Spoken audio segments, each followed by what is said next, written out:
22 heures sur nos ondes, bienvenue à vous dans ce journal. À la une de l'actualité, Dakar et Thiès restent sous couvre-feu. De nouveaux arrêtés prorogent la durée du couvre-feu pour 8 jours. Des mesures prises pour stopper la propagation de la pandémie. Et pourtant, à Kaolack, la panique gagne du terrain. 148 nouvelles contaminations recensées la semaine du 8 au 15 janvier contre 89 la semaine précédente. Nous ferons le point à Saint-Louis et à Matam également. Pendant ce temps, en Espagne, des Sénégalais réclament l'érection d'un consulat de proximité. Leur déplacement devenu un casse-tête depuis l'apparition de la pandémie. Et puis l'actualité nous amènera également au Brésil. Le Brésil qui lance officiellement sa campagne de vaccination contre le coronavirus. 6 millions de doses pour le coup d'envoi dans un pays qui compte 212 millions d'habitants.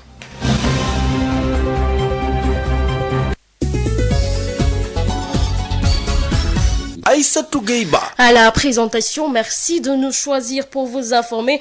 Une édition d'information que nous démarrons avec ce couvre-feu pour 8 jours supplémentaires à Dakar et à Thiès. Des arrêtés ont été pris pour proroger le couvre-feu dans les régions de Dakar et de Thiès pour une durée de 8 jours en attendant la promulgation de la nouvelle loi portant modification de l'état d'urgence et de l'état de siège, annoncé le ministre sénégalais de l'Intérieur. Antoine Félix Abdoulaye Diome, le président de la République, avait décrété l'état d'urgence de 5 janvier dernier, une mesure qui s'accompagne d'un couvre-feu partiel de 21h à 6h du matin dans les régions de Thiès et Dakar dans le cadre de la lutte contre la Covid-19. L'Assemblée nationale avait ensuite adopté lundi dernier un projet de loi portant modification de l'état d'urgence et de l'état de siège. L'adoption de ce texte octroie aux ministres, gouverneurs et préfets la possibilité de prendre des mesures exceptionnelles qui ne relevaient que des prérogatives du président de la République. Écoutons le ministre de l'Intérieur, Antoine Félix Abdoulaye Diome. Il en a fait lors de son intervention au journal Le 20h de la RTS. Il y a eu la loi de 1969 qui a été modifiée et qui a donné naissance à un troisième régime, lequel vise à gérer les catastrophes naturelles ou sanitaires. Mais comme toute loi, elle a un processus avant son entrée en vigueur. Une fois qu'elle est votée, elle est envoyée chez M. le Président de la République pour qu'il prenne ce qu'on appelle l'acte de promulgation. Cet acte doit être pris demain et en attendant, et pour respecter l'état de droit, en attendant l'entrée en vigueur de ce troisième régime qui vise à proclamer d'abord dans un premier temps l'état de catastrophe sanitaire, mais ensuite de permettre la protection des populations sous ce nouveau format, que les gouverneurs de Dakar et de Thiès ont été instruits de prendre des arrêtés qui produisent les mêmes effets pendant cette période de 8 jours, pour répondre plus exactement à votre question. L'état d'urgence, il est lourd. Et c'est pour éviter d'ailleurs d'avoir à retourner devant l'Assemblée nationale, où nous pouvions demander cette prorogation, qu'il a été donné instruction au gouverneur de Dakar et de Thiès de prendre ces arrêtés-là. Ce qu'il faut comprendre à ce niveau, c'est que c'est des allègements au niveau du fonctionnement par rapport à la mobilisation des forces de défense et de sécurité, mais cela n'enlève en rien à l'efficacité qui est poursuivie par rapport aux mesures qui seront prises et lesquelles sont de nature à faire en sorte que le virus ne connaisse pas en réalité de propagation. Donc interdiction de circuler de 21h à 5h du matin avec comme objectif de faire arrêter la circulation du virus pendant la période correspondante qui est de 21h à 5h du matin sur l'étendue des 2 régions. En tout cas, à Kaolack, la situation devient de plus en plus inquiétante. La région a enregistré 148 nouvelles contaminations la semaine du 8 au 15 janvier contre 89 la semaine précédente. La panique gagne du terrain. Après les autorités régionales, les responsables politiques s'investissent dans la croisade contre la pandémie à Ouattara. La pandémie de la Covid-19 se propage de façon inquiétante dans la région de Kaolack. Pour cette semaine du 8 au 15 janvier, la localité a enregistré 148 nouvelles contaminations contre 89 la semaine précédente. 115 cas sont issus de la transmission communautaire et les 100 sont concentrés dans le seul district sanitaire de Kaolack. Une situation plus qu'alarmante qui a poussé les autorités régionales à initier plusieurs stratégies pour stopper la chaîne de contamination, allant des caravanes de sensibilisation avec distribution de masques à des leçons de vie sur la Covid dans les différents établissements scolaires de la région, en passant par les visites de courtoisie aux chefs religieux pour les inviter à sensibiliser les talibés et fidèles. Cette situation inquiétante pousse les responsables politiques à s'engager dans la croisade contre la pandémie. C'est le cas du docteur Macoumba Diouf, maire de la commune de Latmingué, et de l'honorable député Théodore Chérif Monté, qui ont diffusé des appels dans différentes radios de la place pour inviter les populations au respect des gestes barrières. Au même moment, Idrissa Tall, responsable politique dans la commune de Kaolack, a donné un important lot de masques, gel hydroalcoolique et autres produits détergents au centre de santé de Kasnack pour appuyer le personnel médical très exposé en cette période. De nouveaux cas de décès sont enregistrés cette semaine. La panique gagne de plus en plus du terrain. Certaines populations commencent à prendre conscience de l'ampleur du danger et adoptent des comportements plus responsables avec le port du masque dans les rues, marchés et transports en commun. Kaolack pour Sud FM, Awa Thiaw.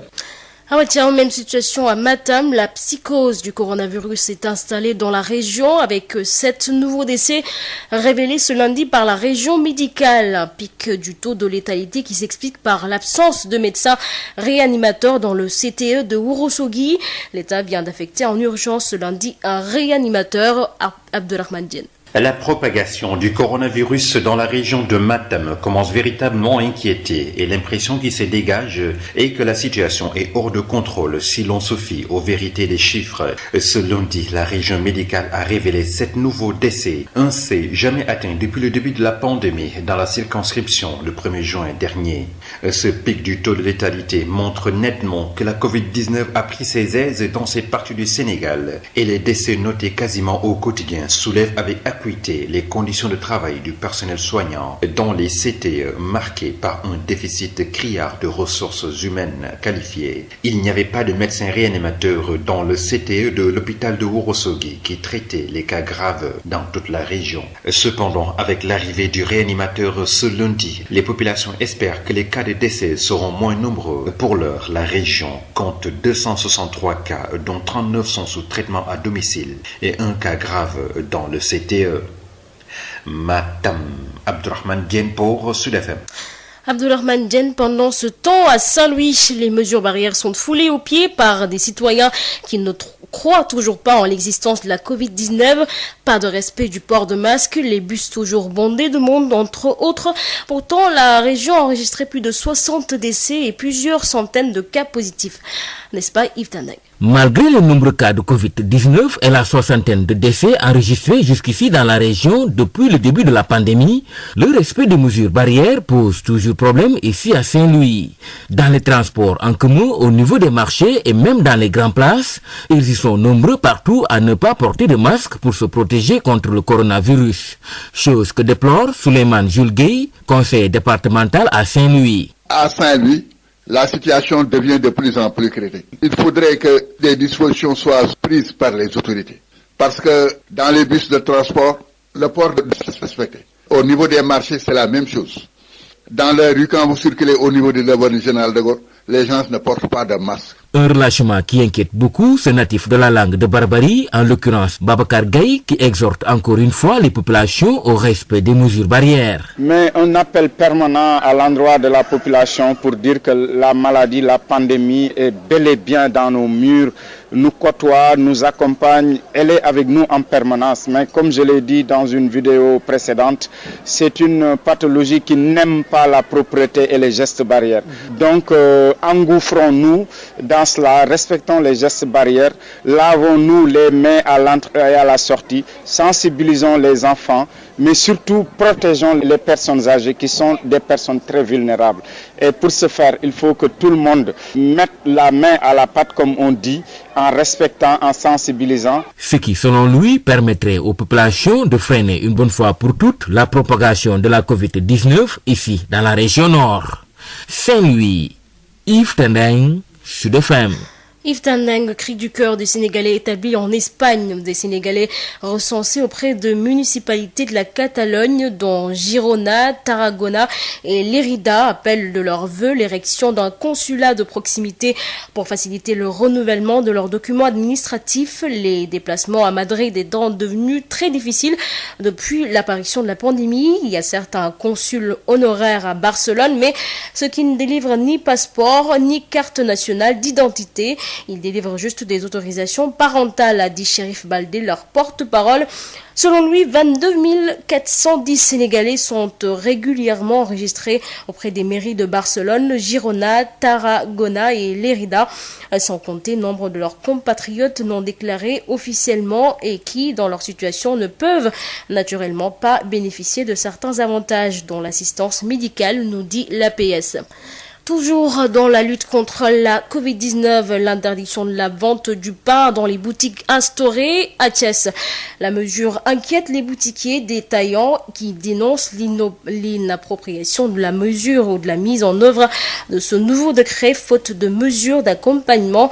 Les mesures de l'association des boutiquiers détaillants du Sénégal invitent, ou les membres de l'association des boutiquiers détaillants du Sénégal invitent l'État à plus de souplesse. L'application de la mesure d'interdiction de la vente de pain dans les boutiques fait râler les membres de l'ABDS. Alioune Ba est le président de l'antenne Thiès de l'association des boutiquiers détaillants du Sénégal. Le gouvernement, qui est le principal responsable de cette situation, a récemment pris un décret réorganisant le secteur de la boulangerie avec des dispositions relatives à la distribution, la livraison et la vente du pain. Ce décret n'a pas pris en compte les réalités si complexes du milieu de la distribution du pain et a oublié encore une fois d'associer les acteurs les plus essentiels qui s'activent dans la distribution et la livraison du pain dans les quartiers, à savoir les boutiquiers. Nous profitons de cette situation pour dire que les boutiquiers constituent un maillon essentiel, voire fondamental du commerce au Sénégal et doivent être impliqués dans certaines prises de décision comme celle sur la vente du pain. Des boutiquiers détaillants qui prennent la défense des consommateurs et réfutent une mesure en cette période de Covid-19. Beaucoup de boulangeries sont en violation flagrante du décret car elles n'ont pas les moyens de respecter les dispositions sanitaires de distribution et de livraison parce que ne disposant tout simplement pas de véhicules ni de kiosques appropriés. Comprenez tous que les boutiquiers ne sont pas responsables de ce désordre et il ne doit pas y avoir deux poids deux mesures dans une république. On n'applique pas une loi par précipitation. En cette période de Covid-19, l'application d'une telle mesure participerait plutôt à la progression de la maladie car créant des regroupements inappropriés dans les boulangeries qui n'ont pas assez de points de vente pour ravitailler toute la population. L'association des boutiquiers détaillants du Sénégal ABDS dénonce dans la foulée les nombreuses tracasseries dont ils font l'objet et n'écartent aucune action pour défendre leurs moyens de survie. Nous rappelons que si des mesures rectificatives ne sont pas prises dans les autorités compétentes dans les meilleurs délais, ABDS continuera le boycott de tous les produits et même voire fermer toutes les boutiques. Babacar Ndao, Thiès sur FM. Le président de Horizon Sans Frontières bénéficie d'un retour de parquet après son arrestation. Boubacar Seye fera de nouveau face au procureur demain, selon son avocat, Maître Hassan Diomandiaye. Pour rappel, il a été interpellé le vendredi dernier. La police lui reprocherait des déclarations qu'il aurait faites sur la gestion des fonds donnés à l'État du Sénégal pour lutter contre l'immigration clandestine. Sud International. L'actualité internationale, le Brésil lance enfin la vaccination contre la Covid-19 ce lundi. Le pays de 212 millions d'habitants, le deuxième pays le plus endeuillé par la Covid-19, dispose de seulement 6 millions de doses pour le coup d'envoi de la vaccination. Le Coronavac, produit par la firme chinoise Sinovac, est le seul vaccin disponible pour le moment au Brésil. 210 000 morts brésiliens sont morts officiellement du coronavirus. Et pendant ce temps, en Afrique du Sud, le nouveau variant du coronavirus, pas plus mortel, mais 1,5 fois plus contagieux, une mutation qui est à 50% plus transmissible. L'Arabie Saoudite et le Qatar vont rouvrir leurs ambassades respectives Pendant plus de 3 ans, l'Arabie Saoudite et ses alliés avaient rompu unilatéralement leurs relations diplomatiques et économiques avec le Qatar. Le minuscule émirat gazier était accusé d'une trop grande proximité avec l'Iran et les frères musulmans. La semaine dernière, les deux pays avaient déjà rouvert leurs frontières communes après 3 ans et demi de fermeture en Centrafrique. Le président Faustin Archange Touadéra a déclaré tendre la main à l'opposition démocratique après la validation de sa réélection par la Cour constitutionnelle. Décrisper le climat politique pré- et post-électoral, a déclaré le chef de l'État à la télévision nationale au lendemain de son investiture. La juridiction suprême a rejeté un peu plus tôt les recours en annulation du scrutin, le 13 des 16 rivaux du chef de l'État sortant. Il évoquait des fraudes massives. Le contradictoire. Le contradictoire, les lundis et vendredis, tous les sujets à controverse seront débattus dans le contradictoire. Un sujet, 2 invités pour un regard croisé. Le contradictoire, c'est tous les lundis et vendredis sur Sud FM Sen Radio.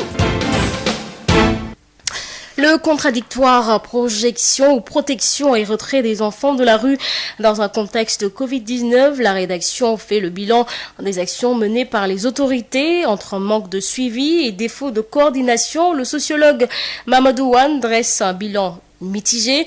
Le coordonnateur de la plateforme des droits humains, par ailleurs spécialiste de la protection de l'enfant, estime que dans ce contexte de crise sanitaire, il y a des mesures d'urgence à prendre, réactiver le programme de retrait des enfants de la rue, revoir le processus de réhabilitation et responsabiliser les parents et la communauté. Nous l'écoutons au micro de Babacar Samb. Mamadou Wan, bonjour. Bonjour. Vous êtes sociologue et coordonnateur également de la plateforme des droits humains. La protection de l'enfant, faisons le bilan de l'année 2020. Quelle appréciation faites-vous des actions ou politiques développées par l'État du Sénégal en ce sens? Moi, je pense que c'est un bilan mitigé quand vous regardez. Dans la réalité des choses, les choses ne bougent pas tellement. On est dans on est dans ce qu'on appelle des opérations retrait, réinsertion des enfants, comme je disais, dans une perspective, surtout avec la Covid-19, qui nous amène aujourd'hui à ce qu'on appelle l'institutionnalisation des mesures barrières, où les enfants doivent être protégés dans le cadre de leur famille, dans le cadre communautaire. Parce qu'on avait fermé les écoles et tout, et le fait de laisser les enfants dans la rue, c'est extrêmement dangereux. C'est un déni d'abord de droit, qu'on le veuille ou non, et qu'on ne vienne pas me raconter des histoires de notre culture, ni notre religion. Notre culture et notre religion ont toujours protégé les enfants. Aucune culture dans le monde n'accepte qu'on enchaîne les enfants, n'accepte qu'on envoie des enfants en leur demandant de rapporter de l'argent, sinon ils sont soumis à toutes les formes de maltraitance. Donc vous pensez que les actions menées dans le cadre du retrait des enfants en situation de rue, ces actions, beaucoup reste à faire? Oui, parce que on le fait, on s'arrête, on reprend, on s'arrête de telle sorte que finalement, c'est-à-dire même le côté persuasif pour constituer un bouclier de protection de ces enfants ne marche pas. Parce que les gens vont se dire, c'est vrai, ils vont faire des retraits, mais quelque temps après, on peut ressortir, renvoyer les enfants dans la rue et les contraindre à manquer, y compris dans un contexte extrêmement grave de Covid-19. Et dans cette situation, on parle de deuxième vague qui est, à mon avis, terrible. Voilà. Donc pour moi, il faudra, à mon avis, je pense que évaluer ça et en même temps faire face à l'urgence. Parce qu'il faut que les enfants sortent de la rue. C'est-à-dire que les enfants sortent de la rue, qu'on les extrait de cette situation d'exploitation et de maltraitance. Mais je rappelle que lors de son passage à l'Assemblée nationale, la ministre de la Femme, de la Famille et de la Petite Enfance, Ndeye Saly Diop Dieng, avait annoncé que plus de 5000 enfants ont été retirés donc des rues. N'est-ce pas un résultat satisfaisant? Non, mais je pense que c'est satisfaisant. Même si c'est un enfant, qui est retiré, pas seulement retiré, c'est la première modalité, mais une fois retiré, cet enfant doit être réinséré, doit être réhabilité. Il faut qu'il retrouve, qu'il recouvre ses droits à l'éducation, ses droits à la protection familiale, ses droits aux soins, et ce droit de vivre dans un environnement, même si, par exemple, la famille, elle est dans la précarité, mais au moins vivre dans un environnement qui est assez stimulant sur le plan psycho-affectif. Et effectivement, il y a des enfants qui ont même été retournés dans leur pays d'origine. Il y a des enfants qui ont été retournés dans leur milieu familial, dans certaines régions. Mais le problème reste quand même entier, puisque aujourd'hui, on assiste même, semble-t-il, on n'a pas mené des études pour voir, mais certains reviennent. Donc ça veut dire que ce mécanisme-là de retrait, le gouvernement risque d'être dans des situations, on fait des retraits, on laisse, les enfants reviennent, on fait encore le retrait, ensuite on laisse, et ensuite les enfants reviennent. Et souvent le gouvernement est victime aussi de ce que moi j'appelle la pression de certains qui n'ont pas intérêt à ce que ce système disparaisse, ou d'autres qui pensent que l'enfant doit être envoyé pour être mangé, y compris dans certains milieux qu'on ne soupçonne pas. Donc pour moi, c'est extrêmement important. Les enfants ne sont pas victimes seulement du fait d'être exploités, mais les enfants sont victimes également de pratiques sociales, de formes de représentation où on accepte que les enfants soient dans des conditions inimaginables. En tout cas, des enfants en situation de rue qui sont confrontés à la pandémie, la Covid-19 qui fait des ravages justement ici au Sénégal. Que devrait faire l'État du Sénégal concrètement pour lutter contre ce phénomène, surtout dans ce contexte de crise sanitaire? Mais moi, je dis que dans ce contexte de crise sanitaire, il y a des mesures d'urgence à prendre. Et ces mesures d'urgence, c'est de reprendre les opérations de retrait des enfants, les confier à des structures. Ils peuvent être dans des situations où il y a ce qu'on appelle cette protection sanitaire, mais en même temps aussi, ils ne peuvent pas rester dans ces centres ad vitam aeternam. Donc, il faut aussi voir ce qu'on appelle le processus, le début de processus de réhabilitation de ces enfants en les retournant dans leur famille, leur communauté, responsabiliser les parents, responsabiliser l'ensemble des comités de protection des enfants, il y en a partout. Il y a les comités villageois, il y a les comités de quartier, il y a les délégués de quartier qu'il faudra aussi responsabiliser, les imams, il faut les responsabiliser, les maires, il faut les responsabiliser pour que quand même que ces enfants ne soient toujours les victimes, y compris dans ce cadre-là de Covid-19, en plus de ça, de l'exploitation. Mamadou Wane Dimao, je vous remercie. Je vous remercie également. Je rappelle que vous êtes sociologue et coordonnateur de la plateforme des droits humains. Merci à vous, Babacar Samb. Notre second invité, il s'agit de Niokhobaye Diouf, directeur de la promotion des droits et de la protection des enfants. Avec plus de 5000 enfants retirés des rues, il se félicite du travail abattu par l'État dans ce sens. Le directeur précise par ailleurs que les actions se poursuivent et sont renforcées dans cette période de Covid-19. La brigade spéciale des mineurs, désormais positionnée au cœur du dispositif. Niokhobaye Diouf est interrogé par Babacar Samb. Niokhobaye Diouf, bonjour. Bonjour, M. Samb. Vous êtes le directeur de la promotion des droits et de la protection des enfants. Oui. Justement, la prise en charge des droits et de la protection des enfants. Quel bilan peut-on tirer de l'année 2020? L'année 2020 a été marquée par des réalisations assez appréciables du point de vue de la protection des enfants et des offres de services dans le contexte surtout de la Covid. D'autant plus qu'à l'entame de l'année, on avait élaboré un plan de retrait des enfants de la rue qui devait démarrer à la mi-mars. Malheureusement, avec la Covid, on a été obligé d'anticiper sur les actions. C'est ainsi que Madame la ministre en charge de la protection des enfants, dans le cadre du secrétariat exécutif national de protection de l'enfant, a mis en place un projet de protection d'urgence des enfants contre la Covid. Et c'est un projet qui engage l'ensemble des ministères sectoriels, notamment la justice, l'intérieur, l'éducation, le développement communautaire, la communication. Et nous avions identifié, Madame a identifié et équipé l'ensemble des centres.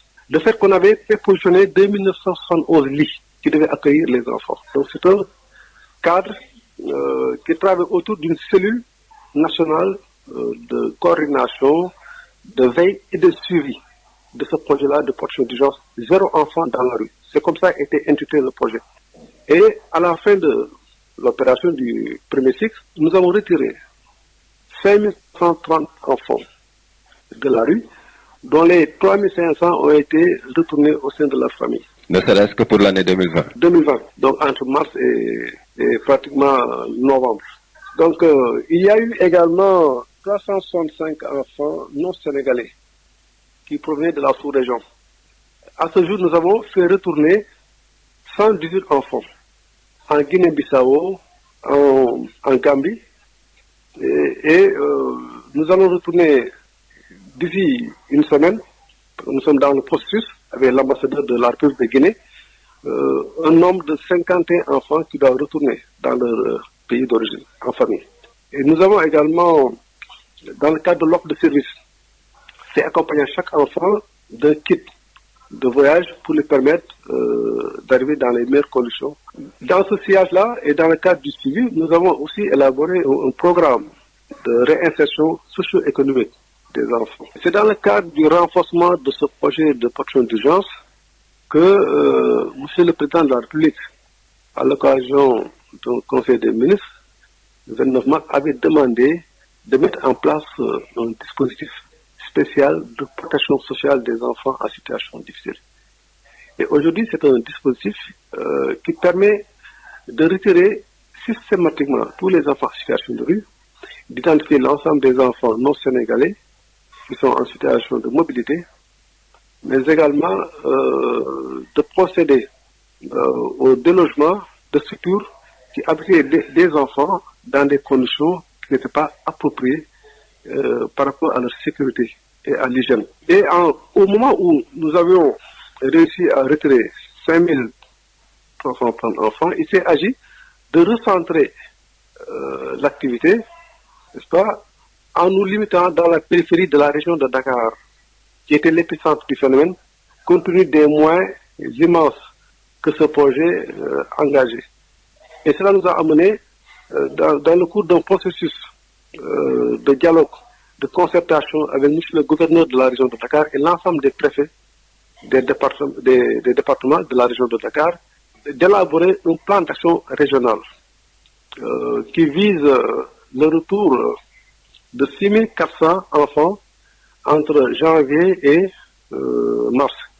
Et nous avons débuté ce plan d'action depuis le 6 janvier. Nous avons déjà fait 3 opérations et nous allons continuer. Le samedi dernier, vendredi dernier, il y a un groupe d'enfants qui est parti, retourner en famille dans la zone de Ndioum.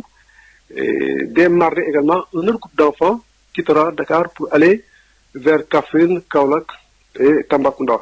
Tout cela pour dire que nous avons intensifié les opérations de retrait et nous avons positionné la brigade spéciale des mineurs aujourd'hui au cœur de l'intervention. Donc cette brigade spéciale des mineurs qui a cette mission de faire des opérations de sécurisation et de veille sur les enfants en situation de rue va davantage être outillée à mieux exercer sa mission, et tous les enfants qui seraient retirés de la rue et placés dans les centres se verront leurs parents ou leurs tuteurs orientés au niveau de cette brigade spéciale des mineurs qui va procéder à des auditions systématiques et au besoin à transmettre les dossiers au niveau du parquet. Il y a des acteurs qui déplorent le manque de suivi et de coordination entre les différents départements et structures concernées. Alors, beaucoup reste à faire. Partagez-vous cet avis? Nous avons mis en place, Madame la ministre a présidé et créé une cellule nationale de coordination de veille et de suivi. Cela veut tout dire.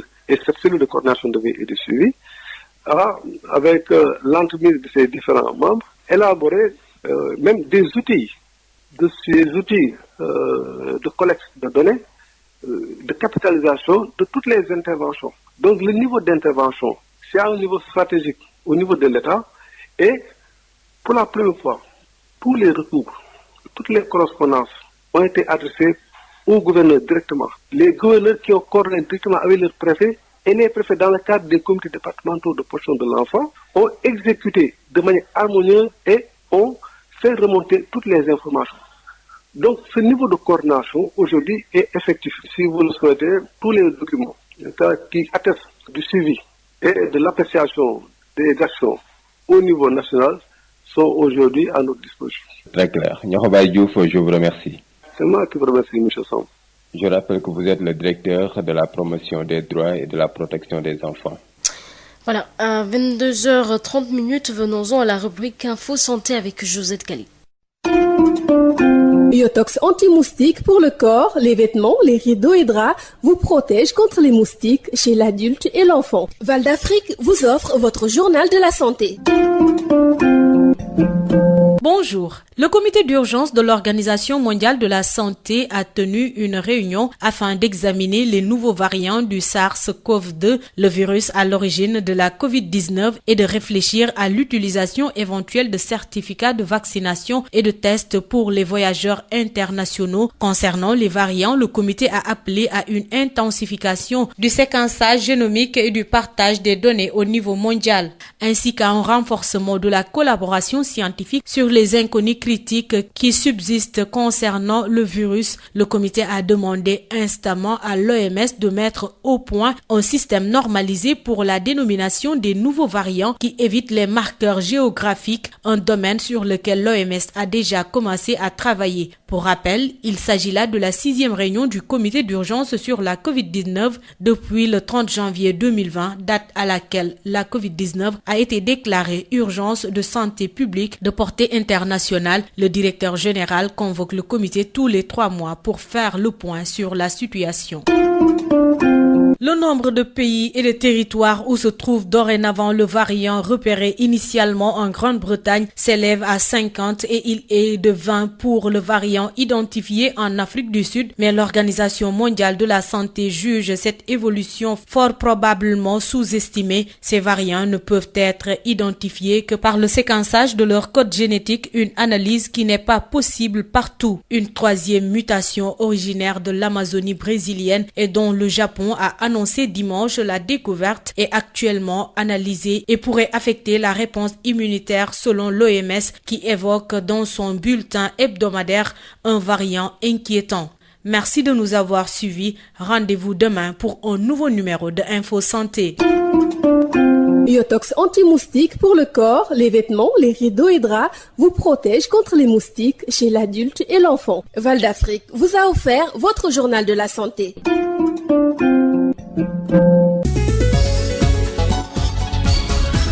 Aïssatou Gueye-Ba.